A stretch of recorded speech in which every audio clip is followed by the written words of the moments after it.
Hello everyone, I welcome you all at pathfinder platform. Pathfinder platform में आपका स्वागत है। आज का ये पर्टिकुलर वीडियो है इकोनॉमिक्स सीरीज का लेक्चर नंबर 8। इकोनॉमिक्स सीरीज जो हमने इसलिए स्टार्ट करी थी जिससे कि जो कॉम्प्लेक्स सब्जेक्ट है इकोनॉमिक्स उसको आसान भाषा में मैं आपको समझा सकूं। आप प्रीलिम्स और मेंस के कॉन्सेप्ट इस वीडियो लेक्चर के अंदर समझ सकते हैं। अभी तक जो भी बच्चे वीडियो देख रहे होंगे लेक्चर 1 से लेक्चर 7 तक जिन्होंने भी देखा होगा, आपको ये समझ में आ रहा होगा कि इकोनॉमिक्स कितना प्यारा सब्जेक्ट है। एक गेम की तरह अपन इसको खेल सकते हैं, ठीक है। इसीलिए हमने इस सीरीज को नाम ही दिया है कि एक गेम है और इस गेम के कुछ रूल्स हैं जो आपको फॉलो करने हैं। जैसे आप कोई भी गेम खेलते होंगे, क्रिकेट, फुटबॉल खेलते होंगे, वॉलीबॉल खेलते होंगे, तो उसके कुछ रूल्स होते हैं। ऐसे इस सीरीज के भी कुछ नियम हैं जिसके अंदर अगर उस नियम को आप फॉलो करेंगे तो आप बहुत अच्छे से इसके अंदर देख सकते हैं, right.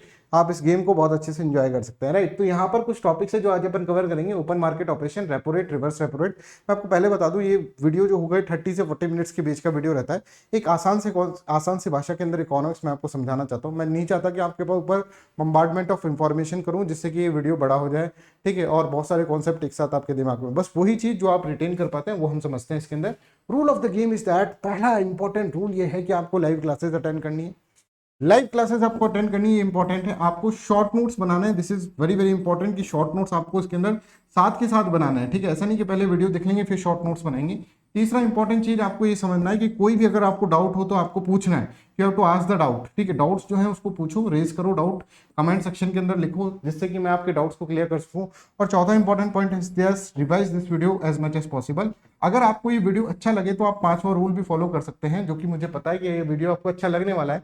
Share this video widely, ज्यादा से ज्यादा इस वीडियो को शेयर करें जिससे कि इस तरह की बहुत सारी सीरीज हम आपके लिए लेकर आ सकें, राइट। चलिए, तो module first has been completed. National income complete हो चुका है। बैंकिंग हम पढ़ रहे हैं और बैंकिंग के भी काफी कॉन्सेप्ट हमने कवर कर लिए हैं।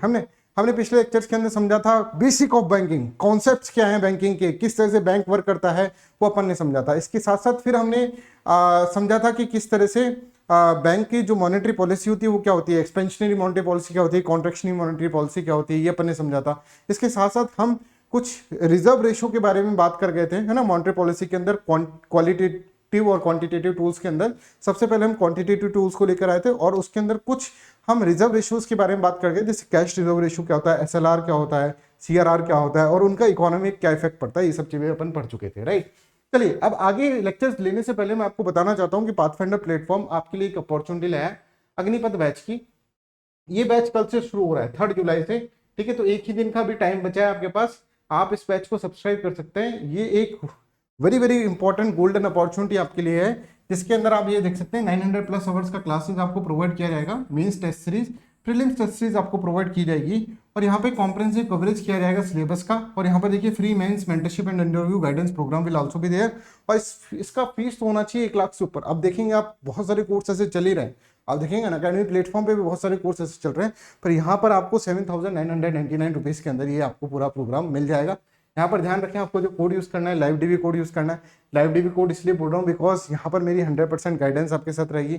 आप मेरे से किसी भी सब्जेक्ट से रिलेटेड कोई भी क्वेश्चन पूछ सकते हैं। कोई टॉपिक समझ में नहीं आता है तो उसको समझा भी मैं दूंगा। इतने माइक्रो लेवल पर जाकर मैं क्या कर रहा हूँ, यहाँ पर गाइडेंस प्रोग्राम प्रोवाइड कर रहा हूँ। तो आप लाइव डीबी कोड यूज करें जिससे कि आपको 100% गाइडेंस मिले इस प्रोग्राम के अंदर, अग्निपथ प्रोग्राम के अंदर। इसी तरह से हम ऑप्शनल बैच भी लॉन्च कर रहे हैं और ऑप्शनल बैच के अंदर आप देख सकते हैं 14,999 रुपीज़ के अंदर आप ऑप्शनल सब्जेक्ट ज्योग्राफी, जो ज्योग्राफी से हम स्टार्ट कर रहे हैं, तो ज्योग्राफी के साथ साथ आप अग्निपथ बैच को ले सकते हैं। इसी तरह ज्योग्राफी ऑप्शन अलग से लेना है आपको। तो 1 अगस्त से बैच स्टार्ट हो रहा है। आप ये देख सकते हैं सीसेट जो है वो 2,500 रुपीज़ के अंदर आप ले सकते हैं सिर्फ। अग्निपथ प्रीलिम्स टेस्ट सीरीज अलग से आपको लेनी है। आपको कह रहे हैं कि साहब हम कोर्स नहीं ले रहे, टेस्ट सीरीज लेनी है, तो 2,999 रुपीज़ के अंदर ले सकते हैं। और अग्निपथ मेंस टेस्ट सीरीज लेनी है तो 2,500 रुपीज़ के अंदर यहाँ पर ले सकते हैं आप। यहाँ पर आपको जो कोड यूज करने हैं वो लाइव डीवी कोड यूज करने हैं। This is important, live DV code आपको यहाँ पर यूज करना है सभी चीजों के लिए। और आप देख सकते हैं बोथ बैच जो है हिंदी माध्यम के स्टूडेंट्स के लिए बोथ बैच स्टार्ट करा गया है, जिसके अंदर ये सारी फीचर्स आपको प्रोवाइड किए गए। और आप यहाँ पर देखिए, यहाँ पर आपको जो यूज करना है कोड वो लाइव डीवी कोड यूज करना है। चलिए, ये हमारी टीम है जो डिफरेंट इनोवेटिव मैनर के अंदर आपको टीचिंग प्रोवाइड करेगी। अभी तक अपन ये सब चीजें पढ़ चुके हैं, GDP, GNP, nominal GDP, real GDP, concept of the base year, DB deflators और बैंकिंग के बेसिक्स अपन इसके अंदर पढ़ चुके हैं, ठीक है। तो चलिए हम स्टार्ट करते हैं। मॉनेटरी पॉलिसी के अंदर क्वांटिटेटिव टूल्स के अंदर हम रिजर्व रेशियो के बारे में जान चुके हैं। अब हम क्या करेंगे, अब हम ओपन मार्केट ऑपरेशन के बारे में पढ़ेंगे और हम liquidity adjustment facility, repo rate, reverse repo rate और एमएसएफ के बारे में जानेंगे। देखिए, मैंने आपको बताया था इन्फ्लेशन का कॉन्सेप्ट, कैसे बैंक इन्फ्लेशन को कंट्रोल करता है, बैंक नहीं, हम कहें आरबीआई, ठीक है। अब इसी के अंदर हम आगे इसके अंदर बढ़ रहे हैं, राइट। अब मैंने बताया था कि बैंक की जो लैंडिंग कैपेसिटी, जैसे हमने आपको कल सीआरआर का कॉन्सेप्ट बताया था। अच्छा, एक और इंपॉर्टेंट बात है, जो भी बच्चे यहाँ पर देख रहे हैं ना, तो लेक्चर 1 से देखो प्लीज, या फिर मत देखो, आपका कोई मतलब नहीं यहाँ पर बैठने का, क्योंकि मैं बहुत सारे कॉन्सेप्ट जो है पीछे वाली चीज से पढ़ा रहा हूँ। एक कॉन्सेप्चुअल सब्जेक्ट है, उसको कॉन्सेप्चुअल बने रहने दो, आप स्टार्टिंग से इसको देखो। सीआरआर समझ रहे हैं, कैश रिजर्व रेशियो मैंने आपको बताया था, और मैंने ऐसे बताया था कि कैश रिजर्व रेशियो अगर ज्यादा कर देता है आरबीआई, ठीक है, आरबीआई अगर कैश रिजर्व रेशियो बढ़ा देगा तो उसके कारण क्या होगा, इसके कारण आप देख सकते हैं कि आरबीआई का कैश रिजर्व रेशियो बढ़ाने का मतलब ये है कि यहां पर मनी सप्लाई जो होगा मार्केट के अंदर वो कम हो जाएगा, बिकॉज लैंडिंग कैपेसिटी जो बैंक की होगी वो कम हो जाएगी, और इन लोगों के पास पैसा कम आएगा। और इन लोगों के पास पैसा कम आएगा तो क्या हो जाएगा कि ये डिमांड इंक्रीज नहीं कर पाएंगे, डिमांड इंक्रीज नहीं करेंगे तो इन्फ्लेशन नहीं होगा। मैंने आपको सीआरआर का ऐसा कॉन्सेप्ट बताया था, यही एसएलआर का कॉन्सेप्ट भी इसके अंदर इसी तरह से मैंने आपको समझाया था। अब हम ओपन मार्केट ऑपरेशन समझते हैं, पर ओपन मार्केट ऑपरेशंस पहले आपको एक बहुत important term that is government security आपको समझना होगा, ठीक है। आपको बहुत इंपॉर्टेंट टर्म है एक गवर्नमेंट सिक्योरिटी, इसके बारे में आपको समझना होगा, ठीक है। व्हाट इज गवर्नमेंट सिक्योरिटी, ये अपन इसके अंदर समझते हैं। और हम कहें तो व्हाट इज गवर्नमेंट बॉन्ड, हम इसके अंदर समझते हैं गवर्नमेंट बॉन्ड क्या है, ठीक है।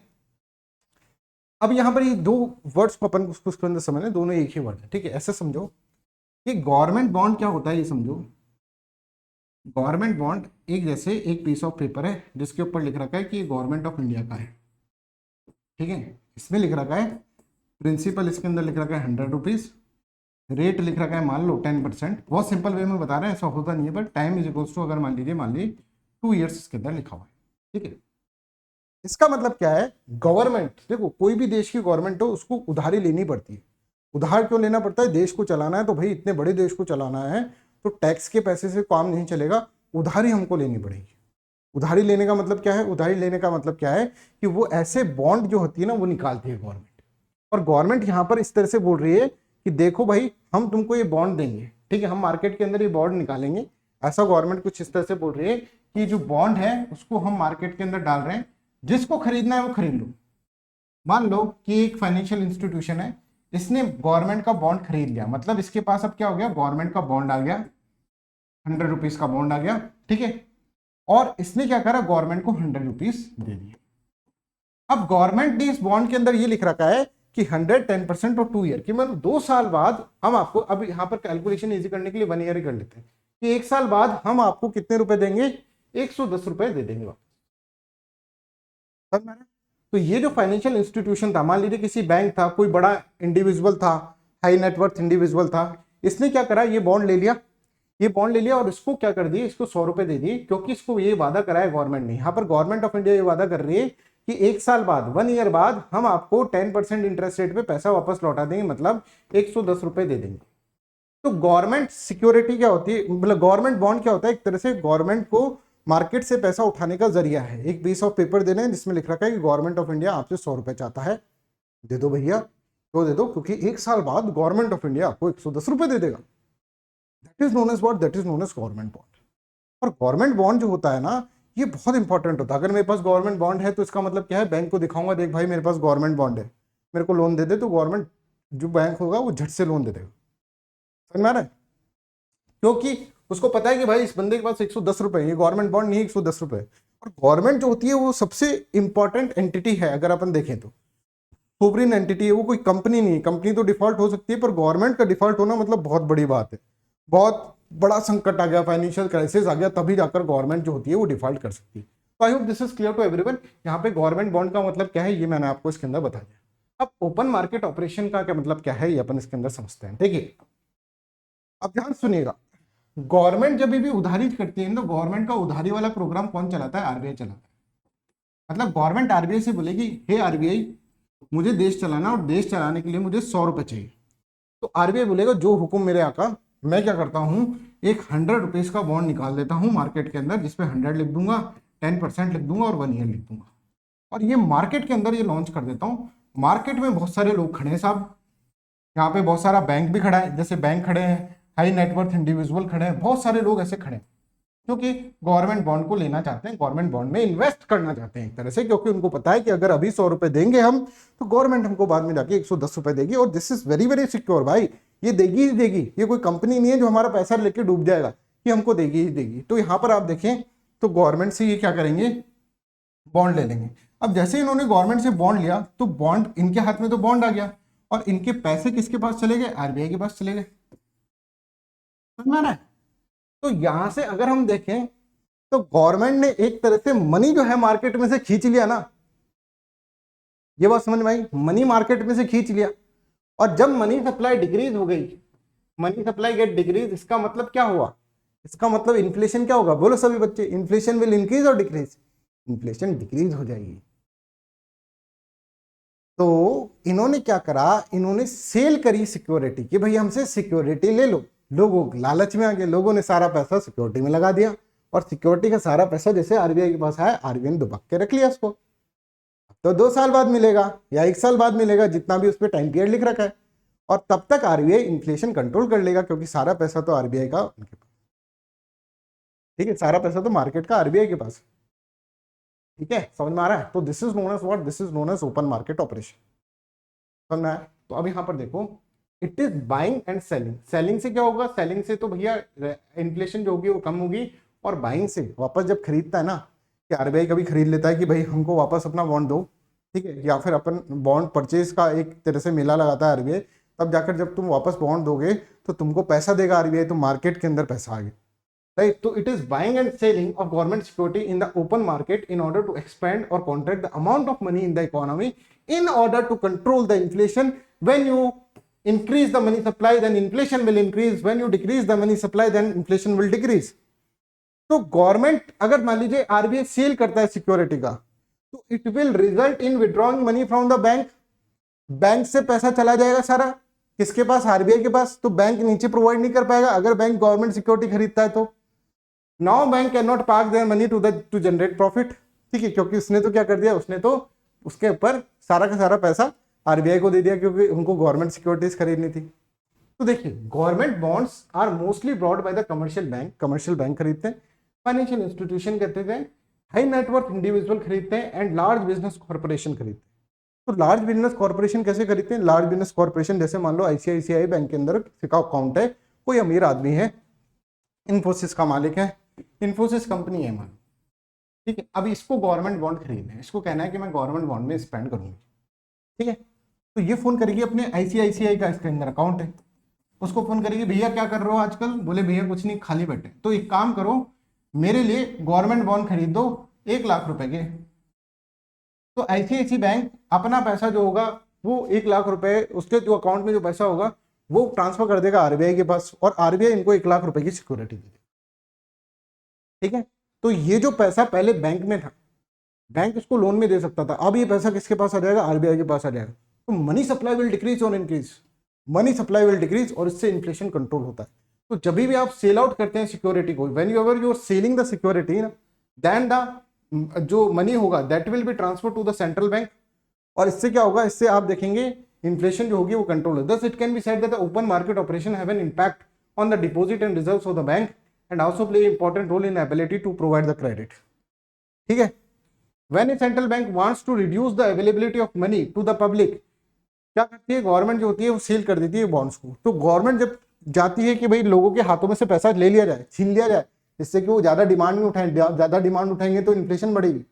अब ये सारे कॉन्सेप्ट पहले बता रखे हैं आपको, ठीक है, प्लीज ट्राई टू अंडरस्टैंड, ये सारे कॉन्सेप्ट आपको पहले बता रखे हैं, ये आपको इसके अंदर समझना,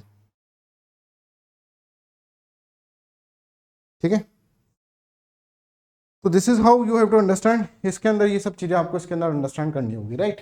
अब क्या होता है, अगर मान लीजिए गवर्नमेंट परचेस करती है सिक्योरिटी, अब ये समझो परचेस करने का भी अलग तरीका है कि गवर्नमेंट यहाँ पे खड़ी है, गवर्नमेंट बोल रही है भैया सिक्योरिटी हम वापस ले रहे हैं अपनी। तो जब गवर्नमेंट ये सिक्योरिटी वापस लेगी तो गवर्नमेंट उसके बदले में पैसा देगी ना, तो पैसा देगी तो मार्केट के अंदर पैसा आ गया, और मार्केट के अंदर पैसा आ जाएगा तो क्या हो जाएगा, it will increase the inflation. तो आरबीआई को जब इंजेक्ट करना होता है money in the market of the economy bye purchasing the security, अपनी सिक्योरिटी खुद ही परचेज करने लग जाती है, बाय करने लग जाती है। तो इसके अंदर ये क्या होता है कि इससे पैसा मार्केट के अंदर आ जाएगा, और मार्केट के अंदर पैसा आएगा तो इससे क्या होगा, बाय बैक ऑफ सिक्योरिटी जब आरबीआई करता है, सेंट्रल बैंक करता है, तो लिक्विडिटी जो होती है मार्केट के अंदर वो आ जाती है सिस्टम में, और इससे क्या होता है कि सिस्टम जो है अगर मान लीजिए चल नहीं रहा है तो पैसा आ जाएगा लोगों के हाथ में तो वापस चलने लग जाए, राइट। तो I hope this is clear to everyone, this is open market operation. तो अगर मैं इसको समराइज करूं ओपन मार्केट ऑपरेशन क्या है, तो ये समझो मार्केट ऑपरेशन क्या है, ये अगर मैं समराइज करूं तो यहाँ पर ये समझिए ओएमओ क्या है कि अगर मान लीजिए आरबीआई को चाहिए कि वो मनी मार्केट में से खींचे, तो आरबीआई जो होती है वो सिक्योरिटीज मार्केट के अंदर रख देती है, भैया खरीद लो, जो खरीदता है वो पैसा आरबीआई को देता है, इससे आरबीआई के पास पैसा आ जाता है, तुम्हारे पास सिक्योरिटी रह जाती है, 1 साल तक आरबीआई पैसा पूरा पूरा खींच लिया तुमसे, राइट। अगर मान लीजिए आरबीआई को लगता है कि नहीं नहीं मनी वापस डालना है, तो बोलता है सिक्योरिटी ले लो, पर बाई कर लेता है अपनी सिक्योरिटी खुद ही सिक्योरिटी बाय कर लेता है, ले लो नहीं सिक्योरिटी दे दो, बाय कर लेगा और उसके बदले में पैसे दे देगा। तो इससे क्या होता है मनी सप्लाई इंक्रीज और डिक्रीज होती है मार्केट के अंदर, and this is known as open market operation, जिसका क्वेश्चन आ चुका है इस बार 2023 प्रीलिम्स एग्जामिनेशन में। क्या क्वेश्चन आया अभी बताएंगे आपको, राइट। चलिए, तो हम अब यहाँ पर अगर हम देखें तो हम क्या पढ़ चुके हैं, यहाँ पर देखते हैं कि हम रिजर्व रेशियो पढ़ चुके हैं और ओपन मार्केट ऑपरेशन अपन पढ़ चुके हैं। अब अपन को लिक्विडिटी एडजस्टमेंट फैसिलिटी इसके अंदर समझनी है, what is liquidity adjustment facility, और इसके अंदर जो पहला अपन को समझना है that is repo rate. Repo rate क्या होता है ये अपन इसके अंदर समझेंगे। रेपो का मतलब क्या होता है पहले समझो, रीपर्चेजिंग ऑप्शन, मतलब रीपर्चेज करने का ऑप्शन प्रोवाइड कर रहा है कोई तुम्हें, कौन तुम्हें प्रोवाइड कर रहा है, किसको प्रोवाइड, कौन किसको प्रोवाइड कर रहा है, ये अपन को इसके अंदर समझना। तब ये समझो, अब ध्यान से समझना, ठीक हो, है ना। स्टार्टिंग का जो कॉन्सेप्ट होता है वो ध्यान से समझ लो। हमने अभी तक आपको बताया कि बैंक है, बैंक क्या होता है, बैंक पैसा लेता है किससे, डिपॉजिटर से, डिपॉजिटर से, आपसे और मेरे से, और बैंक ये पैसा लेकर किसको दे देता है, लो भैया बोरोवर्स ले लो, जी लो अपनी जिंदगी, बोरोवर्स को ये पैसा दे दे, ठीक है। बैंक पैसा ले रहा है डिपॉजिटर से और बोरोवर को पैसा दे दे रहा है। इज दिस ओके, यहां तक समझ में आ रहा है ना। अब यहाँ पर समझो कि एक और चीज है जो मैंने अभी आपको बताई नहीं है, वो मैं अभी आपको बता रहा हूँ। ये देखो, बैंक के पास एक और जगह से पैसा आता है, that is from the RBI. Bank RBI से भी उधारी लेता है भाई, ठीक है। जैसे मान लीजिए बैंक ने आरबीआई से 100 रुपए लिया, तो आरबीआई सबसे पहले बैंक से बोलेगा यार देख, मैं बैंक गया आरबीआई के पास, हिसाब मुझे 100 रुपए मांगता है साहब, है ना। तो एक तो आरबीआई ने कहा कि भाई देख पहले तो तेरे पे मेरे को भरोसा नहीं है ना, और 100 रुपए इतना कम मैं देता नहीं, मैं 5 करोड़ रुपए मिनिमम देता हूँ, ठीक है, रेपो रेट पे 5 करोड़ रुपए। चलो छोड़ो उसको, अभी ये समझो कि 100 रुपए ही बैंक लेने गया आरबीआई से, तो आरबीआई ने कहा मैं तेरे को दे दूंगा 100 रुपए, पर मेरे को है ना कुछ तू कोलेट्रल की फॉर्म में दे, मतलब तू मुझको कुछ गिरवी रख। बैंक बोलेगा साहब मैं गरीब आदमी हूं, क्या गिरवी रखूं, तो आरबीआई बोलेगा गवर्नमेंट सिक्योरिटी गिरवी रख दे, है ना। अगर तेरे पास कोई गवर्नमेंट बॉन्ड तूने खरीदा हो तो गवर्नमेंट सिक्योरिटी तू गिरवी रख दे। तो बैंक क्या करता है, गवर्नमेंट सिक्योरिटी गिरवी रख देता है आरबीआई के पास, इस शर्त के साथ कि मैं थोड़े दिनों बाद शॉर्ट टर्म के अंदर आपसे गवर्नमेंट सिक्योरिटी वापस ले लूंगा, रीपर्चेजिंग ऑप्शन, रीपर्चेज कर लूंगा गवर्नमेंट सिक्योरिटी वापस, जितना पैसा बनता है उतना काट के रख लेना, डिस्काउंटेड सिक्योरिटी मेरे को प्रोवाइड कर दे। तो आरबीआई कहता है ठीक है तू मेरे को क्या कर, सिक्योरिटी दे दे, ये सिक्योरिटी दे देता है, और आरबीआई इसके बदले में इसको 100 रुपए दे देता है और बोलता है कि भैया 100 रुपए मैं तेरे को फ्री में नहीं दे रहा, मैं भी तेरे से क्या लूंगा, मैं भी तेरे से रेट ऑफ इंटरेस्ट लूंगा। तो मान लीजिए रेट ऑफ इंटरेस्ट, आरबीआई कहता है कि 4% रेट ऑफ इंटरेस्ट मैं तेरे से लूंगा, that is known as what, that is known as repo rate. मतलब रेपो रेट का मतलब समझ रहे हैं, repo rate is the repurchasing option in which RBI is taking money from the, RBI is giving money to the bank at some interest rate, that interest rate is known as repo rate. ये समझ में आ रहा है। For example 4%, मतलब RBI ने कहा है कि मैं तुमसे 100 रुपए लूंगा, मतलब सॉरी मैं तुमको 100 रुपए दूंगा, आरबीआई कह रहा है बैंक से, पर तुमको उसके बदले में मेरे को 104 रुपए देने पड़ेंगे। बैंक कहेगा भाई आरबीआई सर आप तो हमारी हो, नहीं पैसे में अपने अपना नहीं चलता है, पैसा लोगे तो इंटरेस्ट देना पड़ेगा। बैंक ने कहा ठीक है यार दे देंगे। अब देखो इसको एक तरह से टूल की तरह यूज करता है आरबीआई टू इंक्रीज और decrease money supply in the market. कैसे, ये मैं आपको इसके अंदर बताता हूँ, ध्यान समझना, दिस इज वेरी इंपॉर्टेंट। कि आरबीआई है, आरबीआई ने मान लीजिए बैंक को दिया 100 रुपीज एट 4% इंटरेस्ट रेट, ठीक है भैया दे दिया 4% इंटरेस्ट रेट। तो बैंक जो होगा, आप ये बताओ नीचे जो पैसा देगा वो एटलीस्ट कितने % इंटरेस्ट रेट पे देगा पैसा, ऑब्वियसली बैंक ज्यादा इंटरेस्ट रेट पे देगा, मोर देन 4-5% की इंटरेस्ट रेट पे देगा। तो ये मगलू को जो पैसा मिलेगा यहाँ पर, रामलाल मगलू, ठीक है, इसको जो पैसा मिलेगा वो कितना मिलेगा, 5% इंटरेस्ट रेट पे मिलेगा। अगर रेपो रेट 4% है तो कम से कम 5% इंटरेस्ट रेट तो ये लेगा ही लेगा बैंक। अभी तो बैंक खाएगा कि आरबीआई से 100 रुपए लिए, इसको 104 दिए, इस 100 रुपए को उसको दिए और इससे 105 रुपए लिए, 1 रुपए बैंक ने कमा लिया। ठीक है ना, ये समझ में आ रहा है। अब मान लो आरबीआई अपनी रेपो रेट को है ना कर देता है 40%। ओ माय गॉड सर, इतना बढ़ा देता कि भैया बैंक तू मेरे से 100 रुपए लेगा ना तो मेरे को 140 रुपए देने पड़ेंगे तेरे को। तो बैंक भी यहाँ पर इंटरेस्ट रेट बढ़ा देगा ना, 41% कर देगा, 45% कर देगा, ऐसा कुछ। मतलब इस रामलाल मगलू को जो पैसा मिल रहा था 5% इंटरेस्ट रेट पे और 45% इंटरेस्ट रेट पे पहले रामलाल मगलू हाथ जोड़ देगा बैंक के आगे, साहब मेरे को नीचे आपसे पैसा। और जब रामलाल मगलू के पास पैसा नहीं आएगा तो डिमांड नहीं बढ़ेगी इकोनॉमी के अंदर, डिमांड नहीं बढ़ेगी तो प्राइस नहीं बढ़ेगी इकोनॉमी के अंदर, मनी सप्लाई डिक्रीज हो जाएगा इकोनॉमी के अंदर, as a result inflation will decrease. तो जब भी आरबीआई को क्या है, इन्फ्लेशन मनी सप्लाई डिक्रीज करनी है तो वो सिंपली क्या कहेगा, सिंपली करेगा कि रेपो रेट को बढ़ा देगा। अब देखो रेपो रेट बढ़ने का अगर बेसिस पॉइंट पे बढ़ाता है रेपो रेट, जैसे 0.25 पहले 4 थी तो 4.25 कर दिया, तो इसको बोलते हैं 25 बेसिस पॉइंट पे आरबीआई ने क्या करा, रेपो रेट बढ़ा दिया। पहले 4 थी, अब 4.25 हो गया, इसके अंदर 4.25 हो गया, सॉरी 4.25 इसके अंदर हो गया। तो I hope this is clear to everyone, this is known as कि किस रेट के ऊपर, मतलब किस उसके ऊपर बढ़ाया, राइट। तो I hope this is clear to everyone. 4.25 इस तरह से आरबीआई बढ़ा देता है। तो आरबीआई जब भी रेपो रेट बढ़ाएगा तो मनी सप्लाई इंक्रीज होगी कि डिक्रीज होगी, बताओ सभी बच्चे। whenever RBI will increase the repo rate, money supply will increase or decrease? जल्दी बोलो, मनी सप्लाई इंक्रीज होगी, ऑब्वियसली डिक्रीज होगी। सर यहाँ पर रेट बढ़ाया तो इसको भी हाई रेट पे देना पड़ रहा है तो ये लेगा ही नहीं, और ये पहले बाइक खरीदना चाहता था, बाइक नहीं खरीदेगा, बाइक की डिमांड डिक्रीज हो जाएगी, inflation will decrease, as simple as that. तो रेपो रेट का कॉन्सेप्ट तो ये अपन को समझ में आ गया। तो देखो, it is the rate which bank borrow funds from the RBI. It is repurchase agreement in which bank lend their government security with assurance कि हम वापस बाय बैक कर लेंगे after short period of time. It is known as short term security, short term borrowing, short term borrowing इसके लिए, इसके अंदर इसका अपन कहते हैं। The bank can take as much as amount they want to pledge there गुरु, जितनी government security उतना अमाउंट ले सकते हैं, बस 5 करोड़ से ज्यादा आपको लेना पड़ेगा। फिर देखिए, government securities are required as a collateral but the bank can use this SLR quota. SLR quota जो होता है उसको यूज कर सकते हैं। मैंने कहा था एसएलआर कोटा के अंदर कुछ परसेंट रखना पड़ता है रिजर्व्स के अंदर, जैसे 18% रखना पड़ता है, बट उसके साथ साथ आपको ये भी ध्यान रखना पड़ता है कि वो कैश में रख रहा है या फिर अपन गवर्नमेंट सिक्योरिटीज में रख रहे हैं या फिर इस तरह से रख रहे हैं, राइट, या फिर गोल्ड के अंदर रख रहे हैं। तो एसएलआर सिक्योरिटीज के अंदर है, वो उसको यूज नहीं कर सकता है, कैन नॉट यूज, उसको यूज नहीं कर सकता है एसएलआर कोटा की सिक्योरिटी, वो तो अलग से रखनी पड़ेगी। उसके अलावा गवर्नमेंट सिक्योरिटी खरीद भाई, और उस गवर्नमेंट सिक्योरिटी को यूज कर किसके अंदर, रेपो रेट के अंदर, कोलेटरल की तरह जब गवर्नमेंट सिक्योरिटी का आपको यूज कर रहा है। तो ये कैन नॉट है, please try to understand this is can not. तो I hope this is clear to everyone. इतना ही वीडियो रखते हैं, कल अपन पढ़ेंगे रिवर्स रेपो रेट और उसके आगे का concept. That's all for today's class. Thank you so much for listening me so kindly. Bye bye, take care and have a nice day.